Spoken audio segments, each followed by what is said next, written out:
Hello बच्चे party, कैसे हैं आप सब। आई होप आप सबकी पढ़ाई बहुत अच्छे से चल रही होगी। सॉरी, ये वाला जो वीडियो है वो आपका काफ़ी ज़्यादा डिले हो गया, लेकिन अब से जो नेक्स्ट वीडियोस आएंगे बेटा वो काफ़ी सीक्वेंस में चलते रहेंगे। तो फाइनली हम आज अब स्टार्ट करते हैं। आपका जो लास्ट टॉपिक रह गया था हमारा, हम पढ़ क्या रहे थे, बेसिकली प्लेन मिरर्स पढ़ रहे थे, है ना। और मैंने जैसा कि बोला था कि हम जो नेक्स्ट वीडियो आएगा उसमें क्या लेके चलेंगे, प्लेन मिरर से रिलेटेड जो भी हमारे न्यूमेरिकल्स आएंगे वो सारे न्यूमेरिकल्स हम एक साथ लेके चलेंगे। तो पेशेंस के साथ में पढ़िएगा, पेन कॉपी डेफिनेटली लेके बैठिए, और जितने भी न्यूमेरिकल्स मैं बोलते जाऊंगी कोशिश करेगा कि न्यूमेरिकल मैंने मेरे बताने के बाद में आप पॉज करके वो एक बार ट्राई करिएगा। देन आप उसके बाद फिर से वीडियो ऑन करके उसका आंसर एक बार चेक कर सकते हैं। ठीक, तो चलिए पहला क्वेश्चन हम डेफिनेटली लेंगे किसका, एंगल ऑफ डेविएशन का। एंगल ऑफ डेविएशन बेसिकली बहुत छोटा सा टॉपिक है, लेकिन उससे रिलेटेड न्यूमेरिकल्स आपको डेफिनेटली मिल सकते हैं। वो कभी कभी फॉर्मूला बेसिस भी आता है, और जैसे अगर आप बोर्ड एग्जाम्स के लिए जाएंगे तो आपको डेरिवेशन के फॉर्म में मिलेगा, और अगर आप नीट और जेईई के लिए जाएंगे तो वो आपको फॉर्मूले बेस्ड क्वेश्चंस मिलेंगे। ठीक है, चलिए देखते हैं। बहुत सारे बच्चे ऐसे होंगे अभी भी जिन्हें एंगल ऑफ डेविएशन क्या होता है ये पता नहीं होगा। तो सबसे पहले हम वही देखते हैं कि बेसिकली एंगल ऑफ डेविएशन क्या होता है। ठीक है, अगर मैं बात करूं किसकी, एंगल ऑफ डेविएशन की, क्या बोल रहे हैं हम, एंगल ऑफ डेविएशन। अब देखो, आपने क्या पढ़ा है, रिफ्लेक्शन पढ़ा हुआ है हर एक ने। रिफ्लेक्शन में क्या होता है, हमारे पास एक ऐसा प्लेन होता है, ठीक, लाइट रे आती है, लाइट रे ऐसे आ रही होती है। अब क्या होता है, लाइट रे जब आती है ये उसके सरफेस, यहाँ ये सरफेस है, इस सरफेस पे स्ट्राइक करके ये टकराती है और ऐसे रिफ्लेक्ट कर जाती है ना। लाइट रे क्या आती है, लाइट रे ऐसे आ रही है, यहाँ पे सरफेस पे टकराई, और टकराने के बाद में वो क्या कर गई, रिफ्लेक्ट कर गई। ठीक, ये लाइट रेज का नॉर्मल फिनोमिनन है। बट मान लीजिए अगर ऐसा नहीं होता, लाइट रेज यहाँ से रिफ्लेक्ट नहीं करती, तो जब लाइट रेज रिफ्लेक्ट नहीं करती तब के केस में क्या होता, वो ये जो अपना पाथ फॉलो कर रही थी उसी पाथ से आगे चली जाती। मतलब जैसे वो इस तरीके से इसने ऐसे इंसिडेंट की तो वो इसी पाथ में क्या हो जाएगा, वो ऐसे ही आगे चली जाती। बट अब वो ऐसे आगे नहीं गई, ड्यू टू दिस सरफेस ये वो लाइट रे क्या हो गई, ऐसे डाइवर्ट हो गई। कितना डाइवर्ट हो गई, देखो यहाँ से वो ऐसे डाइवर्ट हो गई। मतलब ये क्या है, उसका इतना एंगल वो टर्न हो गई है, यहाँ से जाना चाहिए था यहाँ से जा रही है। तो यही एंगल क्या कहलाता है, हम रिप्रेजेंट करते हैं किससे, डेल्टा से, और बोलते क्या है, तो angle of deviation. Angle of deviation को देखो, अगर आप लिखना चाहो तो और कैसे लिख सकते हो, या तो आप डेल्टा डायरेक्टली कैलकुलेट कर लो कि कितना डिग्री आ रहा है, एक तरीका ये हो गया। दूसरा तरीका क्या हो गया बेटा, कि ये टोटल एंगल कितना है, ये टोटल एंगल बता दो मेरे को, ये टोटल कितना है, 180 डिग्री है। ये टोटल कितना है, 180 डिग्री। ठीक, अगर इस 180 डिग्री में मैं ये छोटा वाला एंगल माइनस कर दूं तो भी ये डेल्टा आएगा क्या, खुद से सोच के देखो एक बार। अगर ये 180 डिग्री ले लें हम, और इस 180 डिग्री में ये छोटा वाला एंगल मैं माइनस कर दूं तो भी ये एंगल मिल रहा है मुझे। ये एंगल माइनस करोगे तो ये वाला एंगल मिल जाएगा ना, ये वाला डेल्टा है। ठीक है, तो मैं लिख सकती हूँ 180 माइनस 2 अल्फा। अब मैंने 2 अल्फा क्यों लिख दिया, ये क्या है, ये वाला जो एंगल ये क्या है, खुद आपको पता है ये वाला क्या होता है, इंसिडेंट एंगल। ये वाला एंगल क्या होता है, रिफ्लेक्टेड एंगल। और दोनों क्या होते हैं आपस में, इक्वल। तो भाई आई और आर दोनों आपस में इक्वल है, उसको मैंने अल्फा से क्या कर दिया, सिर्फ इंडिकेट कर दिया। तो ये हमारा टोटल क्या हो गया, एंगल ऑफ डेविएशन हो गया। बेसिकली क्या होता है, डेल्टा आपको गिवन नहीं होता, लेकिन एंगल ऑफ इंसिडेंट और या एंगल ऑफ रिफ्लेक्शन आपको हमेशा क्वेश्चन में गिवन होता है। तो एंगल ऑफ डेविएशन आपके क्लियर हुआ। चलिए, अगर क्लियर हुआ बहुत अच्छी बात है। अब हम इसी बेसिस में न्यूमेरिकल ट्राई करते हैं। ठीक है, देखो मान लो हमारे पास क्या दिया हुआ बेटा, हम बेसिकली क्या पढ़ रहे हैं, प्लेन मिरर्स। तो हमारे पास दिया हुआ है कि हमारे पास दो कोई प्लेन मिरर है। ठीक है, मान लीजिए ऐसा हमारे पास क्या हो गया, ये दो प्लेन मिरर हो गए, दोनों के बीच का एंगल दिया हुआ है, कितना डिग्री है, 60 डिग्री। ठीक है, दोनों के बीच का एंगल क्या दिया हुआ है, 60 डिग्री। इसको लिख लीजिए आप क्वेश्चन नंबर 1। अब ये मान लीजिए ये प्लेन मिरर हो गया। अब क्वेश्चन में बोल रहा है कि हमारे पास क्या है, एक हॉरिजॉन्टल रे आ रही है, वो पहले एक मिरर से टकरा रही है, फिर वहां से टकराने के बाद रिफ्लेक्ट हो रही है, और फिर वो दूसरे मिरर से टकरा रही है और फिर से रिफ्लेक्ट हो जा रही है। क्वेश्चन समझ में आया? एक हॉरिजॉन्टल रे आ रही, हॉरिजॉन्टल मतलब रे मतलब क्या, क्षैतिज रेखा, है ना, क्षैतिज आ रही है या हॉरिजॉन्टल आ रही है, एक मिरर से टकराएगी, रिफ्लेक्ट कर जाएगी, फिर दूसरे मिरर से टकराएगी और फिर रिफ्लेक्ट कर जाएगी। इतना क्वेश्चन में बताया। तो बोल रहा है कि इस केस में आप क्या फाइंड आउट करके दो, angle of deviation find out करके दो। ठीक है, देखो अब क्वेश्चन के अकॉर्डिंग ही अपना डायग्राम कंप्लीट करो। पहले हॉरिजॉन्टल रे लाना है और मिरर में टकराना भी चाहिए और रिफ्लेक्ट भी करना चाहिए। तो हॉरिजॉन्टल रे कैसे आ सकती है, आइदर इस डायरेक्शन में आ सकती है या तो फिर इस डायरेक्शन में। और कोई डायरेक्शन है क्या हॉरिजॉन्टल रे के आने का? आई गेस नहीं है। ठीक है, एक बात बताओ मेरे को, हॉरिजॉन्टल रे सिर्फ इसी तरफ से आ सकती है, इस तरफ से आ सकती है, इस तरफ का वाला हॉरिजॉन्टल रे आ सकती है क्या? क्यों नहीं आ सकती? क्योंकि ये वाला जो सरफेस है मिरर का, ये कौन सा सरफेस है, नॉन रिफ्लेक्टिंग सरफेस है ना। यहाँ से तो मिरर से लाइट रिफ्लेक्ट ही नहीं करती, तो अगर यहाँ लाइट रे आएगी भी तो ये क्या हो जाएगी, ऑब्जर्व हो जाएगी। मतलब एक्चुअल में लाइट रेस कहाँ से आ रही है, इस डायरेक्शन से आ रही है। तो चलो क्वेश्चन के अकॉर्डिंग डायग्राम बनाते हैं। यहाँ से लाइट रे आ रही है, ऐसे टकरा गई मिरर 1 से और यहाँ से रिफ्लेक्ट कर, अब टकराएंगे तो रिफ्लेक्ट कर जाएगी। मान लिया यहाँ से रिफ्लेक्ट कर गई, तो क्वेश्चन में बोला था कि हॉरिजॉन्टल रे आ रही है, एक मिरर से टकरा के रिफ्लेक्ट कर रही है, दूसरे सरफेस से टकरा रही है और फिर रिफ्लेक्ट कर जा रही है। तो ये हो गई। ठीक है, तो अब देखो, अब वो पूछ रहा है कि एंगल ऑफ डेविएशन क्या है। लाइट रे ऐसे आ रही थी, इस डायरेक्शन में आ रही थी और इस डायरेक्शन में गई है, मतलब ये टोटल एंगल मेरे लिए क्या है, एंगल ऑफ डेविएशन है। भाई यहाँ से आ रही थी और यहाँ से गई, यानी तो ये टोटल क्या है, एंगल ऑफ डेविएशन है। ठीक है, देखो अब इसको कैसे फाइंड आउट करोगे, स्टेप बाय स्टेप करके फाइंड आउट करते हैं। ठीक है, देखिए एक तो पहले हम देख लेते हैं कि फॉर्मूला मेथड क्या कहता है, कि इसका निकालने के लिए फॉर्मूला क्या है हमारे पास। ठीक, एंगल ऑफ डेविएशन के लिए आप लिख सकते हैं 360 माइनस 2 थीटा। क्या लिख सकते हैं, अगर मैं सिर्फ फॉर्मूले की बात करूं, इसके बाद हम देखेंगे ये फॉर्मूला आया कहाँ से है। ठीक है, अगर मैं फॉर्मूले की बात करूं तो फॉर्मूला है हमारे पास क्या, डेल्टा। डेल्टा बराबर डेल्टा, आप सबको पता है कि डेल्टा क्या हो रहा है, एंगल ऑफ डेविएशन। तो डेल्टा बराबर हम क्या लिख रहे हैं, 360 minus 2 theta. Where what is theta? तो theta is the angle between the mirrors. Theta क्या है, angle between the two plane mirrors. लिख लीजिए ऐसे, टू प्लेन मिरर्स। अब देखो क्वेश्चन में डायरेक्टली आपको क्या दिया हुआ है, angle between the two plane mirrors कितना है, 60। तो आप डायरेक्टली थीटा की वैल्यू पुट कर सकते हैं। What is the value of theta, 2 into 60. So 2 into 60 will be your 120 and your answer will be 240 degree. ठीक, तो यहाँ से आप अगर देखें तो आपको डायरेक्टली डेल्टा मिल जा रहा है 240 डिग्री। बट मेन थिंग क्या है कि आखिर ये चीज आई कैसे, हमें तो ये निकालना था, ये वाला एंगल, ये जो एंगल है टोटल डेविएशन है वो 360 माइनस 2 थीटा ही क्यों आया है ना। तो ये चीजें सॉल्व करने के लिए पहले आप, ये फॉर्मूला टेक्निक है, जब भी आप जेईई या नेट में सॉल्व करेंगे आप इस बेसिस पे सॉल्व करेंगे। ठीक है, जब सीजी बोर्ड की या फिर आपके सीबीएसई बोर्ड की जब की बारी आएगी तब आप उसको स्टेप बाय स्टेप पूरे मेथड से सॉल्व करेंगे।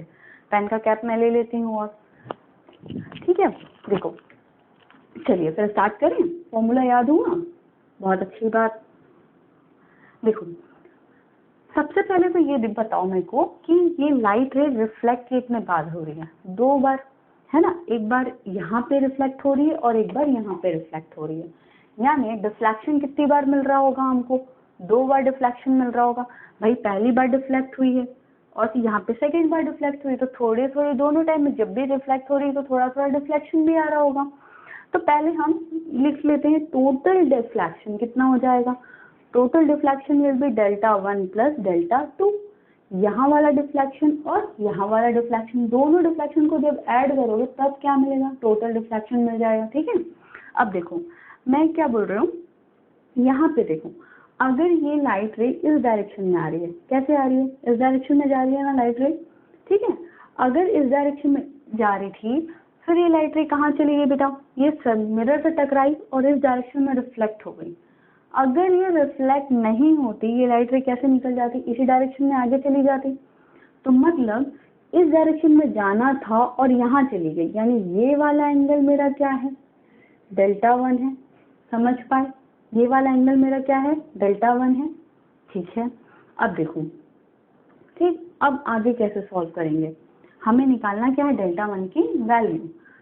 तो हम दो तरीके से डेल्टा 1 निकाल रहे थे, या तो हम डायरेक्टली डेल्टा 1 कैलकुलेट कर ले रहे थे, या तो फिर क्या कर रहे थे, इस टोटल में से ये वाला एंगल माइनस कर दे रहे थे, तो हमारा डेल्टा 1 आ जा रहा था, ठीक है। तो अब देखो, ये टोटल तो 180 है, लेकिन ये वाला एंगल अगर हमें पता चले तब तो हम डेल्टा 1 लिख सकते हैं, लेकिन ये वाला एंगल कितना है, एक बार थोड़ा एनालाइज करने की कोशिश करो। ये वाली रे कौन सी है, इंसिडेंट रे, ये वाली रे कौन सी है, रिफ्लेक्टेड रे, तो बीच का एंगल क्या होगा, 2 अल्फा। भाई इंसिडेंट एंगल और रिफ्लेक्टेड एंगल और दोनों आपस में बराबर होंगे तो कुछ भी लिख सकते हो, 2 अल्फा 2 बीटा, जो लिखना है वो लिख सकते हो। तो ये इंसिडेंट रे हो गई, ये रिफ्लेक्टेड रे हो गई, तो ये बीच वाला एंगल क्या हो गया, भाई नॉर्मल तो प्लॉट कर सकते हो ना, ये मैं नॉर्मल ले सकती हूँ, तो ये इंसिडेंट एंगल हो गया, ये रिफ्लेक्टेड एंगल हो गया, ठीक है। तो अगर डेल्टा 1 लिखना चाहें तो डेल्टा 1 को क्या लिख सकते हैं हम, 180 माइनस 2 अल्फा। क्लियर? अगर ना हुआ हो एक बार इसमें फिर से देखो, ये वाली रे कौन सी, इस सरफेस के लिए ये इंसिडेंट रे, ये वाली रे कौन सी, रिफ्लेक्टेड रे, ठीक है। तो ये इस डायरेक्शन में चली जाती, लेकिन जा कहाँ रही है, इस डायरेक्शन में, तो एंगल ऑफ डेविएशन कौन सा हो जाएगा, ये वाला, और ये एंगल कितना होगा मेरा, डेल्टा 2। डेल्टा 2 कैसे निकालोगे, 180, ये टोटल क्या है 180, 180 में अगर ये वाला माइनस करोगे, ये वाला माइनस करोगे तो डेल्टा 2 आ जाएगा। अब इसको मान लो कोई सा एंगल 2 बीटा, क्योंकि भाई इंसिडेंट रे है और रिफ्लेक्टेड रे है, तो दोनों के बीच का एंगल क्या होगा, इंसिडेंट एंगल और रिफ्लेक्टेड एंगल, और दोनों आपस में क्या होंगे, बराबर, क्योंकि इसमें भी ऐसे नॉर्मल खींच सकते हो, ठीक है। तो अगर डेल्टा 2 लिखना चाहो तो क्या लिख सकते हो, 180 माइनस 2 बीटा। अब दिमाग में एक चीज आ रही होगी कि मैडम आपने यहाँ पे अल्फा लिखा है, यहाँ पे आपने बीटा लिखा है, ऐसा क्यों? बेटा देखो, क्योंकि ये भी मिरर है, ये भी मिरर है, दोनों का इंक्लिनेशन अलग है, तो यहाँ से जो अमाउंट ऑफ लाइट रिफ्लेक्ट हो रही होगी वो यहाँ के अमाउंट ऑफ रिफ्लेक्शन से, या फिर यहाँ का जो एंगल ऑफ रिफ्लेक्शन होगा वो डेफिनेटली क्या होगा, डिफरेंट होगा। इसलिए ये अल्फा और ये बीटा दोनों क्या होंगे, दोनों वैल्यूज अलग आएंगी, इसलिए रिप्रेजेंट करने के लिए अलग अलग कॉन्स्टेंट्स लिए गए हैं, ठीक है। अब मैं दोनों की वैल्यू पुट कर देती हूँ, तो यहाँ क्या आ जा रहा है बेटा, देखो 180 minus 2 alpha plus 180 minus 2 beta, तो ये टोटल लिखोगे तो क्या आ जाएगा, 360 माइनस 2 कॉमन ले लीजिए, अल्फा प्लस बीटा, ये वैल्यू फाइनल आ गई। तो this is my total deviation. अब थोड़ी देर पहले हमने फॉर्मूला लिखा था, वो क्या लिखा था याद करो, 360 माइनस 2 अल्फा प्लस बीटा की जगह हमने क्या लिखा था, थीटा लिखा हुआ था, और थीटा क्या था, थीटा था हमारा एंगल बिटवीन द मिरर्स, यानी दो प्लेन मिरर के बीच का एंगल था। बट यहाँ पे तो अल्फा और बीटा आया हुआ है, हम थीटा कैसे ले आए? तो भाई क्वेश्चन में हमें बेसिकली क्या दिया हुआ होता है, थीटा दिया होता है या मिरर के बीच का एंगल दिया होता है। कोशिश करते हैं कि अल्फा प्लस बीटा को हम थीटा के फॉर्म में क्या कर सकें, या कोई तीनों का रिलेशन निकाल सकें ताकि हम रिलेट कर पाए। अब देखो, रिलेट करने के लिए क्या करना पड़ेगा, कहीं से इसी डायग्राम में ही ट्राई करते हैं। डायग्राम थोड़ा क्लमजी हो गया बट थोड़ा सा ध्यान से देखना। ये वैल्यू अभी रब कर दे रही हूँ ताकि आपको क्लियर हो सके, ठीक है। यहाँ पे थोड़ा सा इजी करने के लिए मैं कुछ वैल्यूज को हटा रही हूँ। ये देखिए, ये वाला डायग्राम, ये आपका नॉर्मल है, ये आपका ऐसा बना हुआ है। अब एक बात देखो, अगर इस नॉर्मल की बात करो तो ये नॉर्मल है इस मिरर पे, ये वाला लाइन दिख रहा है आपको, ये देख पा रहे हो क्या, ये वाला एंगल इतना, ये कितना है 90 डिग्री है। भाई ये वाला मिरर है और मिरर पे आप क्या खींचे हो, नॉर्मल, तो ये मिरर पे नॉर्मल है, तो ये टोटल एंगल कितना दिख रहा होगा, 90 डिग्री, ठीक। अब टोटल 90 है और ये वाला एंगल कितना है, ये वाला, ये एंगल कितना है, क्योंकि देखो ये टोटल कितना है 2 अल्फा, तो ये कितना है, ये वाला पोर्शन कितना है अल्फा, तो ये कितना आएगा 90 माइनस अल्फा लिख सकते हैं क्या। एक बार फिर से देखो, ये वाला मिरर इसमें परपेंडिकुलर, तो ये टोटल कितना आ रहा है 90 डिग्री, ठीक है। ये टोटल कितना आ रहा है मेरा 90 डिग्री। अब देखो ये यहाँ से लेके ये टोटल कितना है 2 अल्फा, तो ये वाला कितना है अल्फा। अब ये 90 में से अल्फा माइनस कर दोगे तो ये क्या एंगल क्या बच जाएगा, 90 माइनस अल्फा। नहीं समझ में आया, एक बार नीचे भी देखो, ये वाला कितना है, जैसे ये नॉर्मल लिए तो इस मिरर के साथ में ये टोटल कितना बन रहा होगा, ये टोटल बन रहा होगा कितना 90 डिग्री, ठीक है, ये टोटल 90। अब ये वाला कितना है, अल्फा है, क्योंकि ये पूरा कितना है, सॉरी पूरा कितना है 2 बीटा, तो ये वाला कितना होगा बीटा, ये वाला एंगल कितना हो जाएगा 90 माइनस बीटा, ठीक। अभी के लिए मैं इसको 60 डिग्री को हटा देती हूँ, क्योंकि हम डिराइव करने की कोशिश कर रहे हैं। मान लो मैंने इसको क्या लिख दिया, थीटा लिख दिया, ठीक है। तो अब आप ट्राइंगल देखो कौन सा, ए बी और ये सी। अगर मैं ट्राइंगल देखने की कोशिश करूं, कौन सा ट्राइंगल, ए बी एंड सी। अगर ये हम ये वाला ट्राइंगल देखें तो इस ट्राइंगल में क्या हो रहा है बेटा, 3 एंगल है, तीनों एंगल का समेशन कितना आना चाहिए, 180 डिग्री आना चाहिए, ठीक है। तो क्या क्या आया देखो, अगर हम लिख दें मिरर के बीच का एंगल लिख दिए थीटा, देन क्या लिख दिए 90 माइनस अल्फा, प्लस क्या लिख दिए 90 minus beta is equals to 180 degree. अब इसको आप सॉल्व करोगे तो देखो 180 minus plus theta minus common ले सकते हैं तो क्या लिख सकते हैं, alpha plus beta. 180 cancel out हो जाएगा, थीटा इज इक्वल टू क्या मिल रहा है आपको, अल्फा प्लस बीटा। तो मतलब ये जो अल्फा प्लस बीटा है that is equal to theta only. तो यहाँ पे आप पुट कर सकते हो, डेल्टा इज इक्वल टू क्या आ रहा है 360 माइनस 2 थीटा, और थीटा क्या है हमारा, एंगल बिटवीन द 2 मिरर्स है। तो इस टाइप के न्यूमेरिकल्स आपको डेफिनेटली एग्जाम्स में बहुत सारे मिलेंगे। कभी कभी क्या करता है क्वेश्चन में एंगल ऑफ डेविएशन दे देता है और एंगल बिटवीन द मिरर्स पूछता है, कभी आपको एंगल बिटवीन द मिरर्स दे देगा और एंगल ऑफ डेविएशन पूछेगा। एक चीज और ध्यान रखना, हमेशा क्वेश्चन में एंगल ऑफ डेविएशन आपको डायरेक्टली नहीं दे रहा होगा, वो कभी कभी ये बोल देता है angle between the incident ray and reflected ray. खुद देखो ये एंगल ऑफ डेविएशन है, ये किसके बीच का एंगल है, ये कौन सी रे है, इंसिडेंट रे, और ये रे कौन सी है, रिफ्लेक्टेड रे। तो एंगल ऑफ डेविएशन को आप शॉर्ट में और भी कुछ बोल सकते हैं, that is equals to angle between, क्या बोल सकते हैं, reflected ray and incident ray. इनके बीच का एंगल भी बोल के दे देता है। आप कंफ्यूज हो जाएंगे कि भाई ये एंगल तो है ही एंगल ऑफ डेविएशन के फॉर्मूले में, अब कैसे बनेगा। तो वो कोई नई चीज नहीं है, एंगल ऑफ डेविएशन ही दोनों के बीच का क्या है, एंगल है, ठीक। इसके बेसिस में और भी क्वेश्चन ट्राई करके मुझे बताओगे, ठीक है। चलिए फिर अगला क्वेश्चन में, अगला क्वेश्चन एंगल ऑफ डेविएशन से नहीं होगा लेकिन एंगल से रिलेटेड ही है।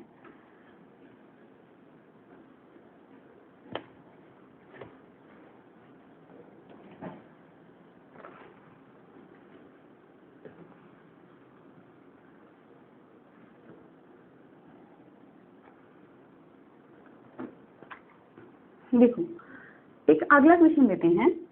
अगर मान लीजिए आपके पास क्या है, प्लेन मिरर है, if plane mirror is rotated by an angle theta, then the reflected ray is turned by 2 theta. Then find out the size of the image. क्या बोल रहा है क्वेश्चन में, if you are having, sorry आप लोग पहले question note करिए, तब तक मैं एक बार कैमरा चेक कर लेती हूँ, इज इट वर्किंग फाइन और नॉट, ओके।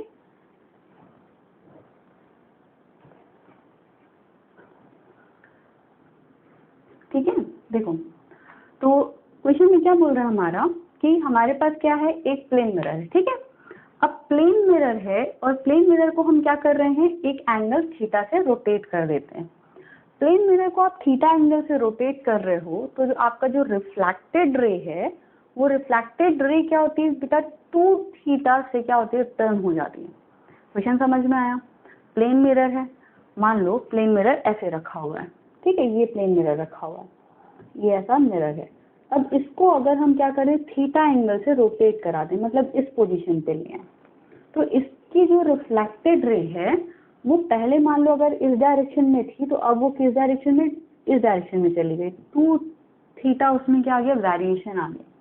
तो पूछ रहा है कि इमेज का वेरिएशन कितना हो रहा होगा, इमेज की साइज क्या आएगी। ठीक, एक चीज हमेशा ध्यान रखना कि अगर आप प्लेन मिरर में तिरछे खड़े हैं तो आपकी, अगर आपने ऑब्जेक्ट ऐसा रखा आपकी इमेज ऐसी ही बन जाएगी, ऑब्जेक्ट ऐसा रखा आपकी इमेज ऐसी बन जाएगी। तो मतलब जैसा ऑब्जेक्ट है वैसे ही इमेज बनती है।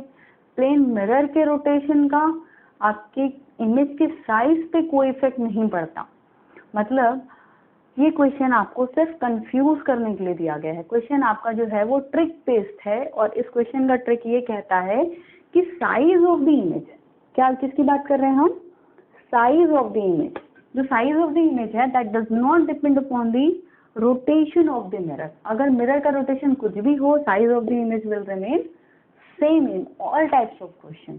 ठीक है, हमेशा ध्यान रखना, नोट करके कॉपी में मेंशन करके रखोगे। ठीक है, कि साइज ऑफ द मिरर किस पे डिपेंड नहीं करता, मिरर के रोटेशन पे डिपेंड नहीं करता। ठीक, चलिए अगला क्वेश्चन देखते हैं।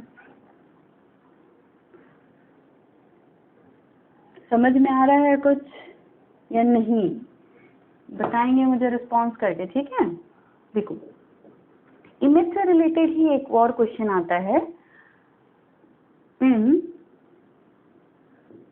विच case of plane mirror, in which case of plane mirror real image is formed। ठीक, ऑप्शंस हैं parallel, perpendicular, parallel ray, perpendicular ray, convergent ray, or you can say divergent ray. Also you can say divergent ray. These are the options। ठीक, सबसे पहले कुछ बच्चों को convergent और divergent में भी दिक्कत आ जाती है, वो ऑप्शन ही समझ में नहीं आते। पैरेलल और परपेंडिकुलर तो चलो ठीक है, फिर भी ध्यान रखिएगा कन्वर्जेंट मतलब बेटा जिसका क्रॉस सेक्शनल एरिया क्या होते जाता है, कम होते जाता है। ठीक है, ये क्रॉस सेक्शनल एरिया मतलब आपका क्रॉस सेक्शनल एरिया समझते हो, क्या बोलते हैं हिंदी में, अनुप्रस्थकार क्षेत्रफल, है ना।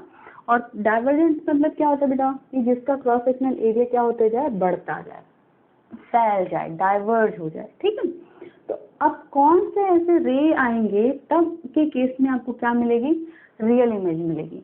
अभी तक जितना भी हमने पढ़ा है सारे केस में हमने क्या पढ़ा है बेटा, कि जब भी हम प्लेन मिरर देखते हैं, प्लेन मिरर के हमें हर केस में कैसी इमेज मिलती है, याद करो कैसी इमेज मिलती थी, वर्चुअल इमेज मिलती थी। चाहे हमें प्लेन मिरर में हम पैरेलल ले आ रहे थे, परपेंडिकुलर कैसे भी रे लेके आ रहे थे, हमें हर केस में कैसी इमेज मिल रही थी, वर्चुअल इमेज मिल रही थी।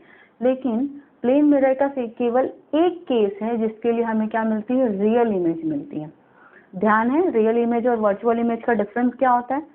रियल इमेज में जो रे आती है, रिफ्लेक्टेड रे, वो एक्चुअल में मीट करती है, और वर्चुअल इमेज में क्या होता है, जो रिफ्लेक्टेड रेज होती है वो मीट कर रही हैं ऐसा लगता है, बट वो एक्चुअल में मीट बिल्कुल नहीं करती हैं। ठीक, चलिए देखते हैं। तो अगर लाइट रेज कैसे हो रही है बेटा, मान लीजिए अगर आपके पास ये प्लेन मिरर है ना, अगर लाइट रेज कैसी आ रही हैं, पैरेलल आ रही हैं, तो पैरेलल लाइट रेज तो ऐसी आएंगी और ऐसे चली जाएंगी। यहाँ से मान लो अगर यहाँ से कोई पैरेलल आ रही है तो पैरेलल लाइट रेज कैसी जाती हैं, इधर चली जाएंगी।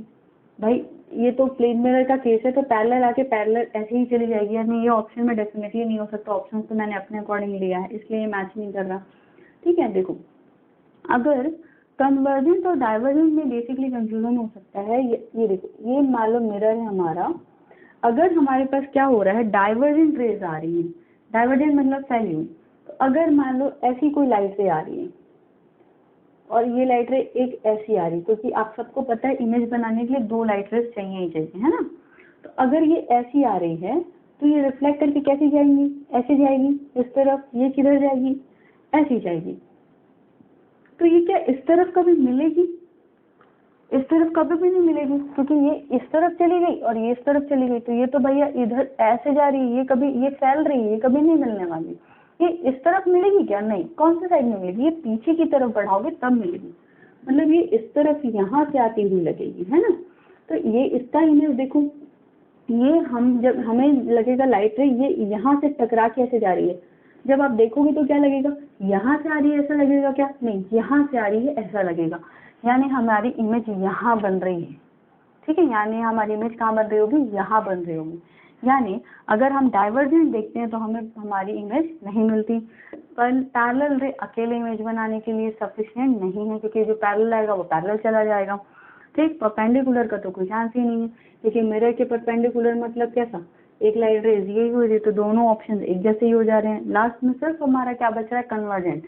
लेकिन इमेज बना के देखते हैं कि कैसे बन रही होगी। ठीक है, देखो क्या हो रहा है, ऑप्शन रब कर दूं क्या, मेरे को यहाँ बनाने में ज्यादा इजी पड़ेगा।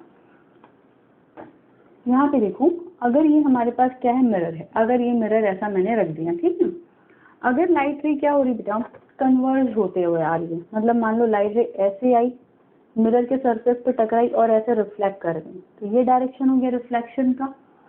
एक लाइट रे मान लो ऐसे आई, मिरर के सरफेस से टकराई और रिफ्लेक्ट कर गई और ऐसे चली गई, तो देखो ये एक्चुअल में यहाँ पे मीट कर रही है ना, एक्चुअली मीट कर गई ना। तो जब ये एक्चुअल में मीट करती हैं तभी के केस में यहाँ पे क्या बनता है, इसका इमेज बन रहा है। ठीक, तो इसका मतलब क्या हो रहा है कि जब हमारी लाइट रे कन्वर्जेंट की कंडीशन में रहती, कन्वर्ज लाइट रेज आती हैं, तभी हमारा इमेज कैसा बनता है, रियल इमेज बनता है। अदरवाइज हर केस में हमें कैसा इमेज मिलता है, वर्चुअल इमेज मिलता है। कभी कभी ऑप्शंस में आपके पास कन्वर्जेंट ना देके ऑप्शन में लिख देता है कि वर्चुअल ऑब्जेक्ट के लिए, वर्चुअल ऑब्जेक्ट के केस में भी कौन सी इमेज बनती है, रियल इमेज बनती है। अब खुद सोचो, अगर ये इमेज यहाँ है तो इसका ऑब्जेक्ट कहाँ रखा होगा, इस तरफ तो नहीं होगा, जितनी दूरी पे इमेज है मिरर के उस तरफ उतनी ही दूरी पे क्या होना चाहिए, ऑब्जेक्ट, यानी इतनी दूरी पे यहाँ पे क्या होगा, इसका ऑब्जेक्ट होगा। अब ये मिरर के इस तरफ है तो ये रियल है, तो उस तरफ वाली चीज क्या है, वर्चुअल है ना मेरे लिए। तो ये मिरर में एक्चुअल में यहाँ पे ऑब्जेक्ट रखा है क्या, नहीं, ऐसे रखा है ऐसा लग रहा है ना, तो इसीलिए ये क्या है मेरे लिए, वर्चुअल ऑब्जेक्ट। तो हम डायरेक्टली ये कहते हैं कि या तो वर्चुअल ऑब्जेक्ट के केस में या फिर कन्वर्जेंट रे के केस में हमें जो इमेज मिलती है वो कैसी मिलती है, रियल इमेजेस मिलती हैं। क्लियर हुआ, बहुत अच्छी बात। चलिए फिर अगला क्वेश्चन देखिए। देखो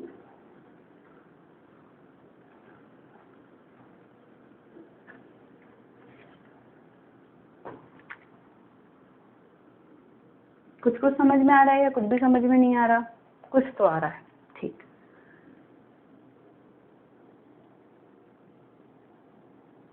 अगला जो क्वेश्चन है वो थिक मिरर पे बेस्ड है। ठीक, थिक मिरर में क्या होता है, देखिए हमेशा क्वेश्चन पूछता है कि which image is the brightest one in the thick mirror. अगर हमारे पास थिक मिरर है, थिक मतलब मोटा वाला अगर मिरर है जो आप वॉशरूम वगैरह में यूज करते हैं, मोटा सा ग्लास रहता है जिसका ऊपर ग्लास सरफेस रहता है, नीचे पेंट हुआ रहता है ना, याद है।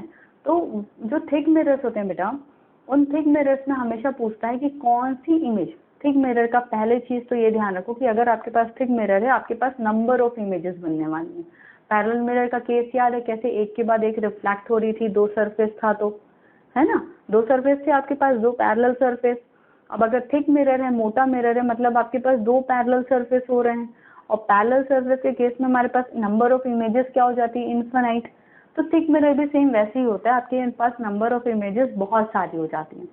अब जब नंबर ऑफ इमेजेस बनती है तो क्वेश्चन अराइज होता है कि कौन सी इमेज होगी जो सबसे ज्यादा ब्राइट होगी, सबसे ज्यादा शाइन कर रही होगी।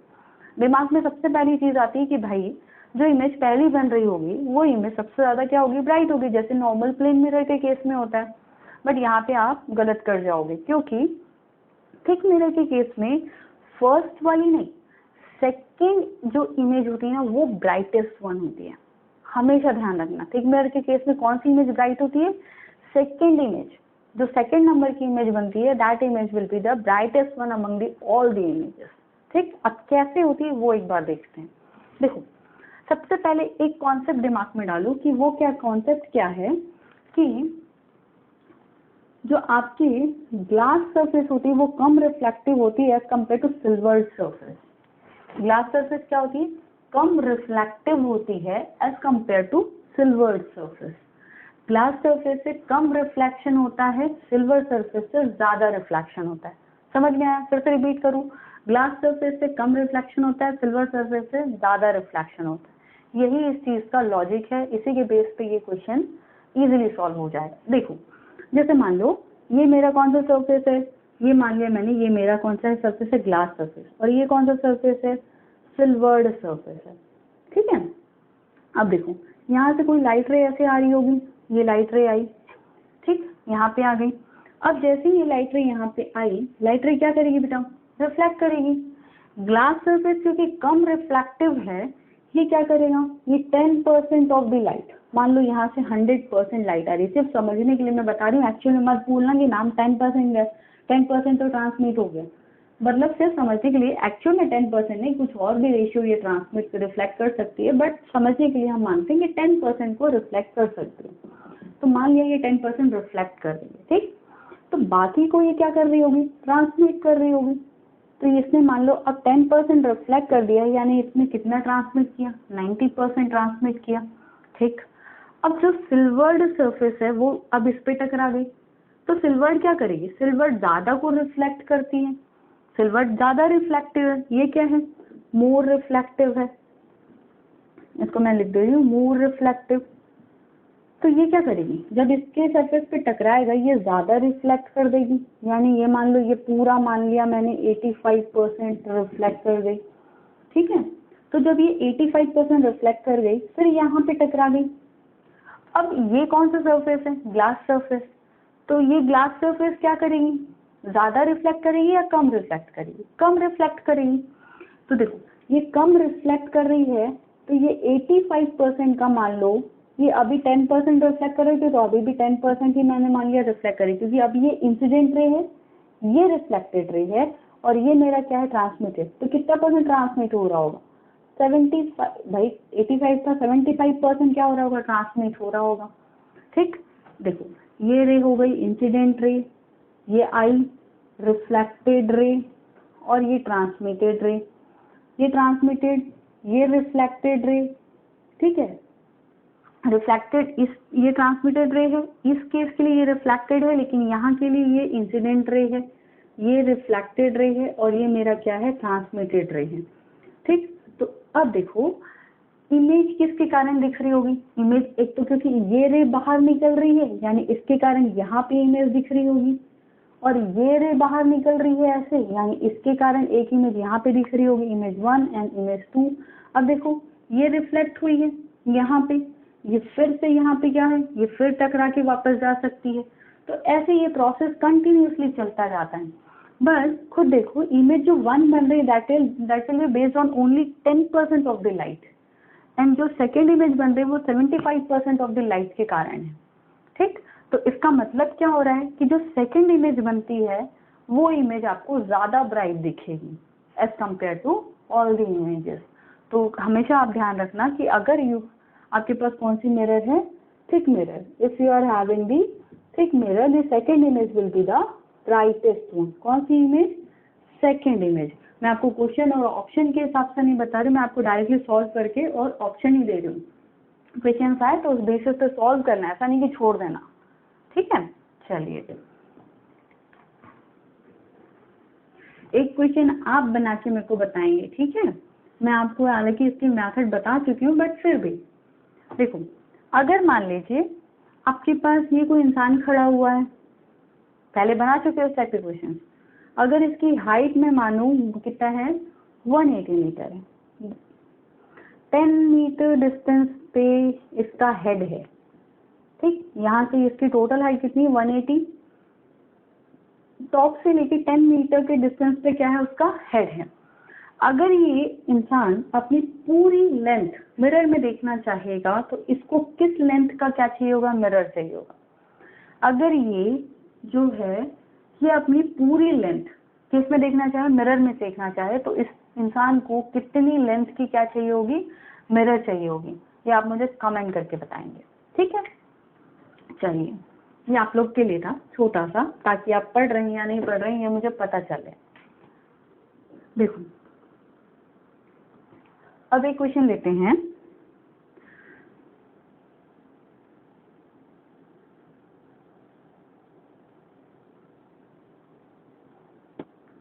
मान लिया दो हमारे पास मिरर है, ये कौन सा मिरर है, कौन सा मिरर है, ये परपेंडिकुलर मिरर है, परपेंडिकुलर मिरर है। बट हमें क्वेश्चन में ये दिया गया है कि अगर हमारे पास क्या है, दो वॉल है, घर की दीवार, एक ये वाली मान लो और एक ये वाली मान लो, ये वाली और ऐसे नीचे वाली, ठीक, दो एडजेसेंट वॉल है, मतलब एक साथ लगी हुई दो दीवार, एक ऐसे नीचे वाली जमीन वाला मान लीजिए और एक साइड वाली कोई सी भी वॉल, ठीक है। अगर ये दो वॉल क्या है, एज अ मिरर काम कर रही है, दोनों दीवार कैसे काम कर रही है, मिरर के जैसे एक्ट कर रही है, ठीक। तो ये बोल रहा है, ये दोनों वॉल के साथ साथ बोल रहा है कि जो टॉप है सीलिंग है ना, वो सीलिंग भी मिरर के जैसे एक्ट कर रही है। और यहाँ पे क्या रखा हुआ है, हमारे पास एक ऑब्जेक्ट रखा हुआ है, ठीक। तो इस ऑब्जेक्ट का हमें कितना इमेज दिखाई देगा, ये क्वेश्चन है। और ऑप्शन है आपके पास 3, 4, 7 एंड 8, ठीक। आपके पास ऑप्शन है 3, 4, 7 एंड 8। देखो तो एक बात बताओ, पहले तो ये दो वॉल, ये दीवार है और ऊपर छत जो है वो भी क्या है, वो भी मिरर है। तो इस परपेंडिकुलर मिरर के कितने इमेजेस बनता है, याद है या भूल गए? परपेंडिकुलर मिरर के केस में हमें कितने इमेजेस मिलते हैं, 3 इमेज मिलती है, याद है ना। तो एक इमेज, सॉरी एक्सट्रीमली सॉरी, तो ये परपेंडिकुलर मिरर के केस में आपको 3 इमेज मिलता है, एक इमेज आपको यहाँ मिलेगी, दूसरा आपको यहाँ और तीसरा आपको यहाँ, तो 3 इमेज तो यही मिल गई, ठीक है। अब देखो सीलिंग है यानी टॉप में है, तो ये 3 इमेज हो गई और प्लस ऑब्जेक्ट, भाई ऑब्जेक्ट भी तो इसी प्लेन में है ना, तो इन चारों का ऊपर वाली सीलिंग पे इमेज बन रहा होगा। भाई ऐसा तो नहीं ना कि यहाँ पे ऑब्जेक्ट रख दिया, यहाँ मिरर रख दी, तो इस ऑब्जेक्ट का ऊपर इमेज नहीं बनेगा। तो हमारे पास देखो इस ऑब्जेक्ट का इस मिरर के कारण 3 इमेज बनेगा और फिर इन चारों का सीलिंग पे इमेज बनेगा, यानी टोटल इमेजेस क्या हो जाएगी, नंबर ऑफ इमेजेस हो जाएंगे कितने, 7 नंबर ऑफ इमेजेस, ठीक है। तो इस टाइप के क्वेश्चन भी कभी कभी आते हैं, ऐसी ट्राई करके देखना। वो हमेशा ऐसा होता है बेटा कि प्लेन मिरर या फिर परपेंडिकुलर को लिंक करके दे देगा, तो उसके बेसिस पे चेक कर लेना। फिर थोड़ा कॉमन सेंस तो लगाना ही कि भाई ऑब्जेक्ट है तो ऑब्जेक्ट का भी तो दिखाई देगा ही ना। लोग गलती कर जाते हैं, ऑब्जेक्ट का काउंट नहीं करते हैं, ठीक है। तो ऑप्शन आपके पास वैरायटी रहती है, आप कहीं ना कहीं एक मिस कर ही सकते हो। चलिए एक और क्वेश्चन देखते हैं, कुछ अलग सा है। एक क्वेश्चन इस टाइप का भी आता है, मान लीजिए क्या है, हमारे पास एक टावर है, ठीक, ये हमारा क्या है, टावर है। अब इस टावर में बोलता है कि कुछ दूरी पे यहाँ पे क्या रख दिया है हमने, मिरर रख दिया। ये हमारा क्या रखा हुआ है, मिरर। घर पे ये चीज ट्राई करके भी देख सकते हो, एक ऐसा कुछ भी सामान रख लेना, थोड़ी दूरी पे, कुछ दूरी पे यहाँ पे क्या रख लेना, मिरर रख लेना, ठीक है। तो बोल रहा है कि इस केस में टावर के टॉप का, किसका, top of the tower, tower के टॉप का और इमेज का जो एंगल है, दैट एंगल इज 45 डिग्री। क्या बोल रहा है, टावर के टॉप का और इमेज का, उसकी इमेज का जो एंगल है वो 45 डिग्री है। तो आपको टावर की हाइट फाइंड आउट करनी है। क्या फाइंड आउट करनी है, टावर की हाइट फाइंड आउट करनी है। अब ये क्वेश्चन है, अब आधे लोग को तो यही समझ नहीं आएगा कि इसकी इमेज कहाँ बनने वाली, भाई क्योंकि मिरर तो फ्लैट सरफेस पे रखा हुआ है ना।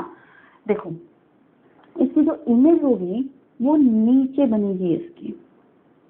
पानी देखियो भाई, ऐसा कोई ऑब्जेक्ट रखते हो, पानी ऐसे देखते हो, पानी में ऐसे देखते हो तो इमेज नीचे दिख रही होती है ना, जस्ट लगी हुई। अगर ना दिख रही हो तो घर में एक मिरर लेना, यहाँ पे पेन और पेंसिल कुछ भी रख के ऐसे एक मिरर लेना, उसको सुला देना ऐसे, और यहाँ पे ऑब्जेक्ट रख के मिरर में इमेज देखने की कोशिश करना। तो इसकी जो इमेज होगी वो जस्ट अपोजिट, जस्ट उल्टी बनी होगी यहाँ पे, ठीक। मतलब अगर मान लो ये टावर आपको, अगर आपको ऐसा दिख रहा होगा तो ये इमेज आपको ऐसी दिख रही होगी, जस्ट अपोजिट, ठीक।